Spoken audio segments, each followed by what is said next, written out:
नमस्कार जय जगन्नाथ सांग मैंने आपण मैंने समस्ते केमती अच्छा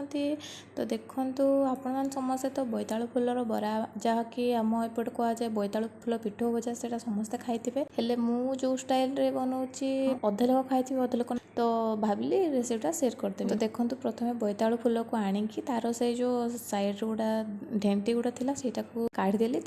से काढ़ी फुल को पानी रे बतुरेकी सेटा को चिपुड़ी बाहर करदे कहीं पानी रहिले भजा भल लगे से भितर चाउल को भी टे बतुरे देती चाउल बतुरी सारा पर से अदा लंका रसुण जीरा ये सब पकई ग्राइंडर कर देती मिक्स करके टे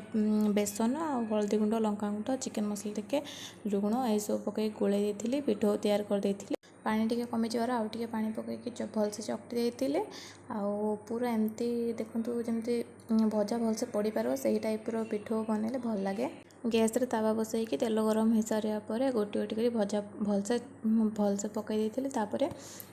से घोड़े देती गोटे कभरटे आउ भजा हो सारा पर उल्टे भलसे चेक करती देखूँ बहुत सुंदर भी देखा खावा भी बहुत टेस्टी भी होता आम भी भल हो कहले आप भी थे घरे यही प्रकार बनवा ट्राए करूँ। आ कमेंट निश्चित जनातु आपको केमती लगे। नमस्कार जय जगन्नाथ।